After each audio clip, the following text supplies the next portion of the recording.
52 degrees north here. Today we're just going to have a quick look, like an update on some of the damage that's happened to the plants. You can see some damage to this loquat and those loquats down there. These were completely and utterly frozen and like shriveled up, but they've sort of bounced back. It's really strange. I didn't expect them to do that. Like, there was some damage there, but I think they're pretty hardy.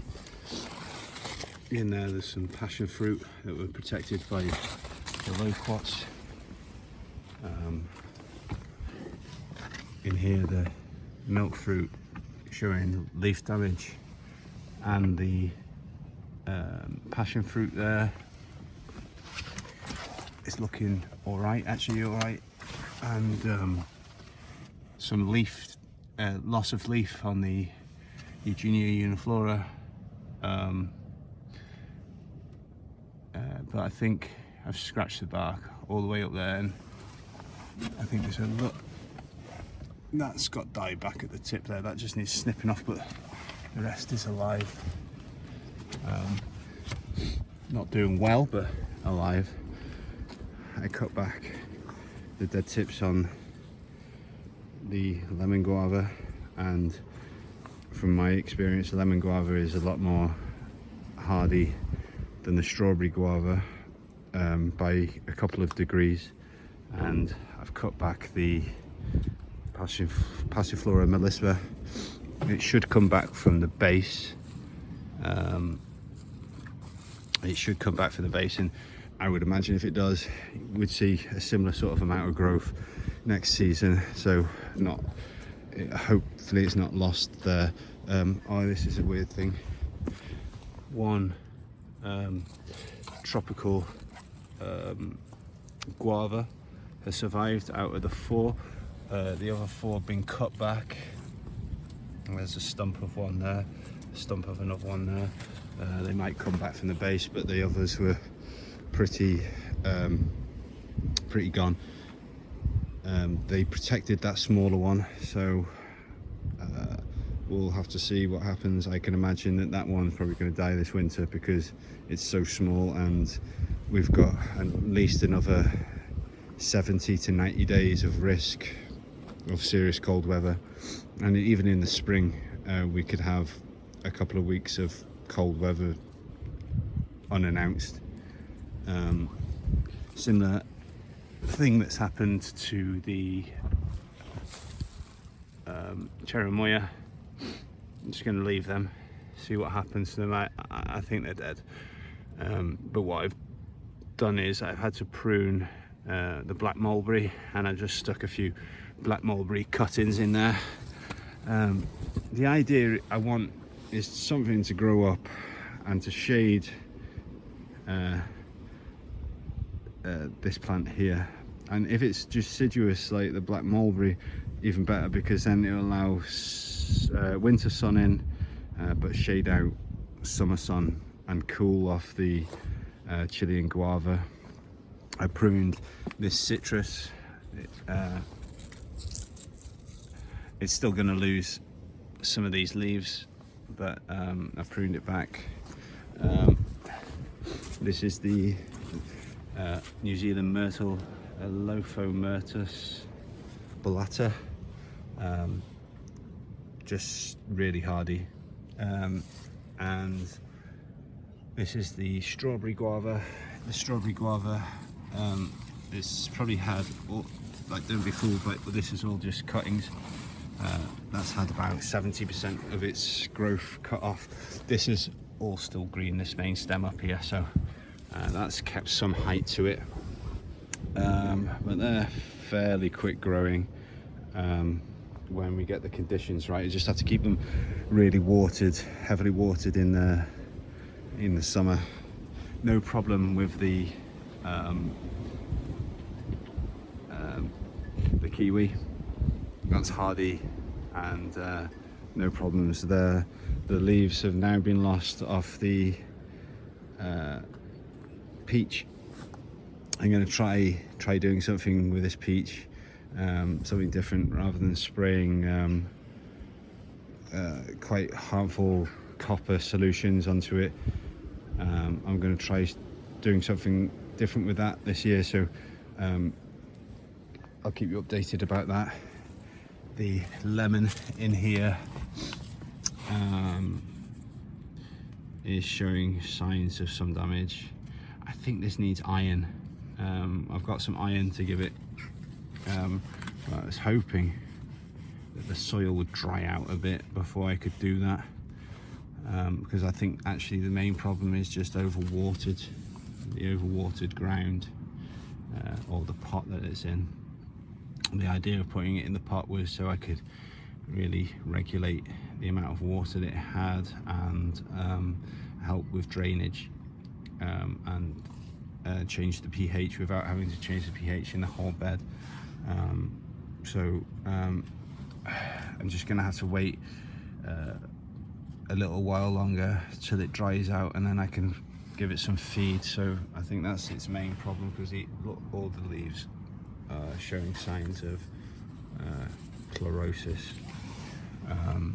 in there. Everything else is fine, and it's a little sun trap, as you can see. You've got the water butt at the back, all those rocks, and the sun hits in here and warms up this wall, those rocks and the water butt, and it's trapped in this like mini greenhouse sort of thing. So everything's fine in there, and actually weirdly enough, at the end of December, starting the new year, I can see that this fig is trying to break bud, which is a stupid idea.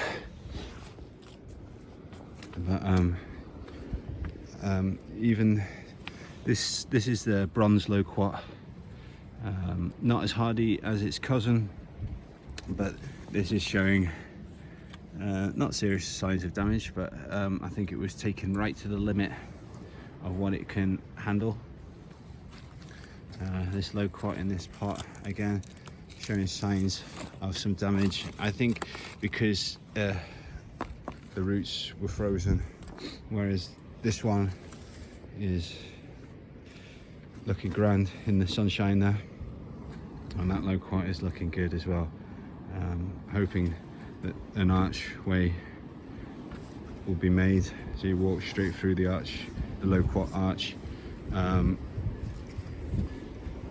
Damage on the potted Luma apiculata, the Chilean myrtle. There was a fruit on here at some point, but yep, that's fallen off. All of the physalis has been cut down now, giving light to a few things that probably would like light. We've had some very high winds here of recent days, and so it's probably good for airflow as well, because when we've had damaged tips and stems, when it warms up like this, when it's not warm, but when it's warmed up above freezing, it's like now probably outdoor temperature is probably about 12 degrees. When it's warmed up like this, things start to rot. Again, this Luma apiculata in the ground here is showing signs of tip damage, but they're really, really fast growing, and it's nestled in to the silverberry. And let's have a look. The silverberry is holding tons of fruit.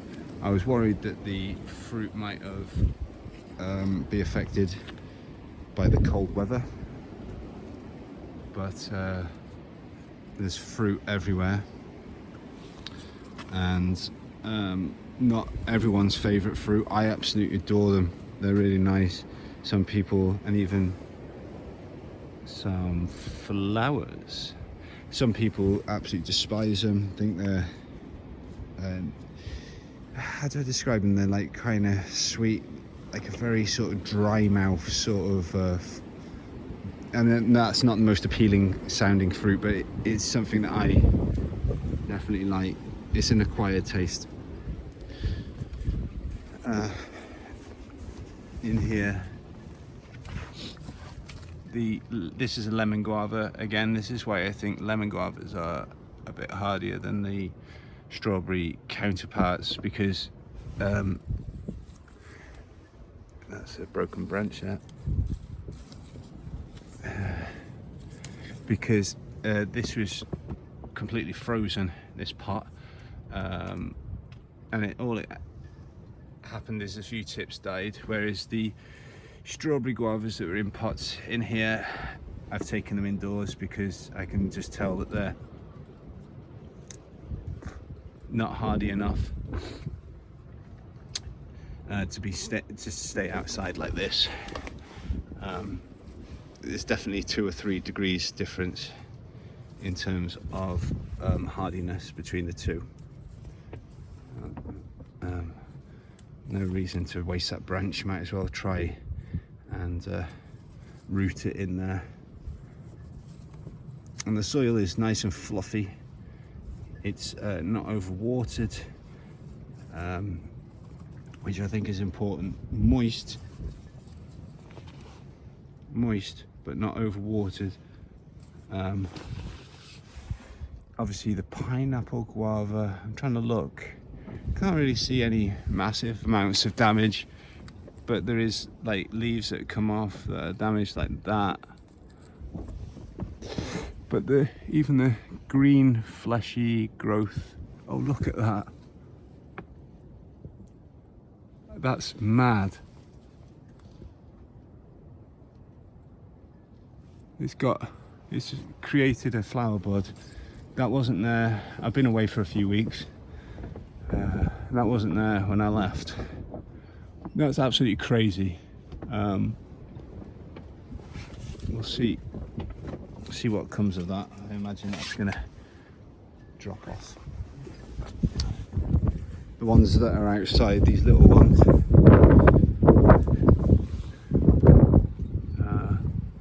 I get a lot of these. I don't know if other people do. I get a lot of these like little bugs, like insects that like fold the leaves together. They're like little maggots.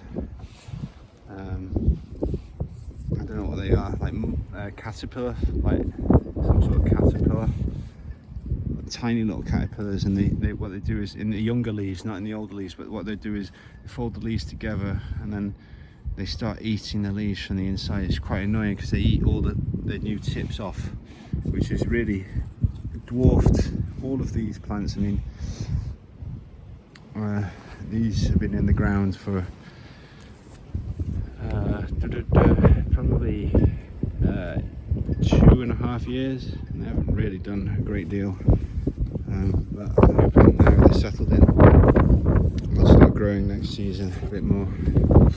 In here, need to do a bit of watering with the citrus. You can see that the pepino has been cut right back because that had died. I'm trying to keep this as short as possible, so I'm rushing a little bit, but yeah, I need to water this orange, this sweet lime, and a few other things at the back there. But other than that, they're showing signs of chlorosis a little bit, but that's, I think, down to the cold weather and just the temperature stopping them from taking up nutrients. I think it just slows them down at this time of year. What else can I show you in here? Oh, this is interesting, that this in-ground aloe, totally and utterly unaffected. It got down to -5 in here. But I think it helps if I show you the soil. The soil is just bone dry. Unaffected, I wouldn't say it's unaffected. There's bits that are mushy, but the majority of it is all good, super healthy for you. In comparison, let's have a look at this potted one. Not dead by any means.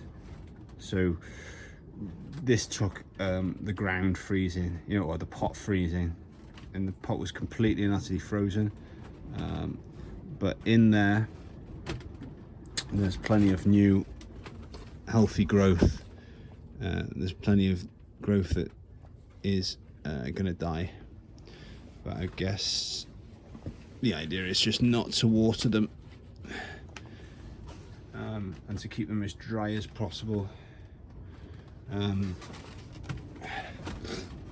Those cactus pads are rooting up in there. I checked on them, they're doing all right. There's a bit of damage to one of my dragon fruit, just on the new growth. Actually no, I don't know about just the new growth, because look, it's gone a weird colour. Be interesting to see what happens there.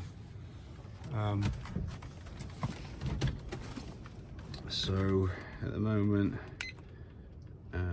maximum temperatures in here has been 13.4 today, and a low last night of 6.6. So a lot better than it was when I left. However, there were signs while I was away that things got very cold, or a lot colder than I expected them to be. Let's just show you this quickly.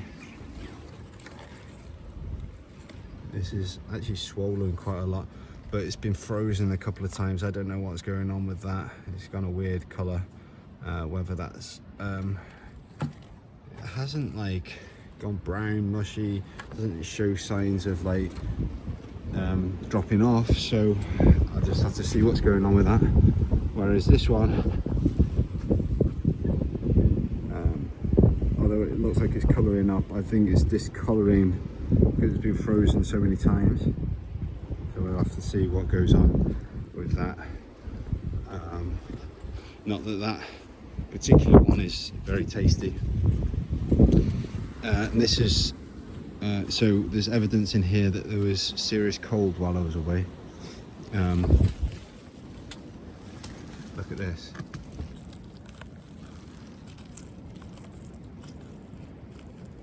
So I don't know, like, because it wasn't like that when I left.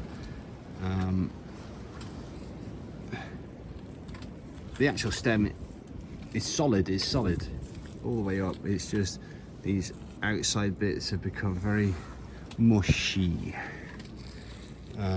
What else? Oh, these are the Syzygiums. Look what I've had to do. Cut that right back because I left it out too long. Shouldn't have left it out. That's the Smithii, and this one is the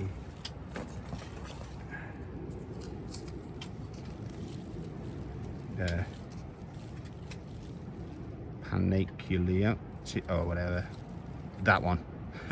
I can't pronounce these Latin words. You can all have a giggle at me. But that one is a little bit hardier than the Smithii, and that took down to minus, I think we had -5 outside, so I had -5. A lot had to be cut away from it, but it did sort of survive. The guava showing signs of cold. What else can I show you in here? Yeah, a lot of these guys, like I think half of those now have gone, and the other half are all right. A lot of the guavas I had to, because while I was away, the fans somehow stopped working. So obviously when I was away, I was only expecting to be away for 5 or 6 days. I was away for nearly 2 weeks, so I had this shut up with the fans going. The fans stopped, so it became extremely humid in here. Humid and cold is the recipe for mold, and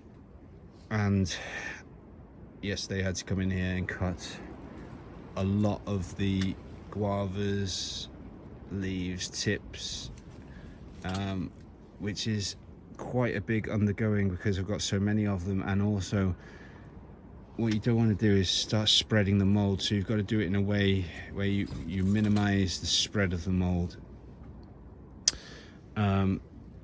There's been quite a lot of leaf drop on this citrus here, and it might be because when it got humid, this will drip down into the pot, and maybe it's getting too wet, I don't know, but it doesn't feel too wet, but maybe something to do with that. This fruit here is looking like it's not too far away from possibly being picked. The sweet grenadier looking all right. Lost a few leaves. What's this? It's not dry, it's not wet, which is good. The pineapple I had to cut because of the lack of airflow. I had to cut a lot of the leaves back, but seems to be still alive. We'll have to see about that one. I don't know how cold they can take, how much cold they can take, but I just assume, I mean, look at these, this wasn't like this when I left. They are a little bit droopy anyway, but like, maybe you can't pick it up on the camera, but it's just when you see it in real life, you know what I mean. There's something happened to that. And the only other thing I'll show you in here is this thing. This is a godsend, this thing. And with this on low, I can keep it about 25 degrees constantly, day and night. Right, I think that concludes the quick runabout and showing you what's what. Yeah, so it's nice in here now, the sun's shining, and a bit of heat in here, and we're getting fairly warmish nights, or not too cold nights, but the only problem is that the nights last so long at this time of the year. The lack of light can really affect the plants. So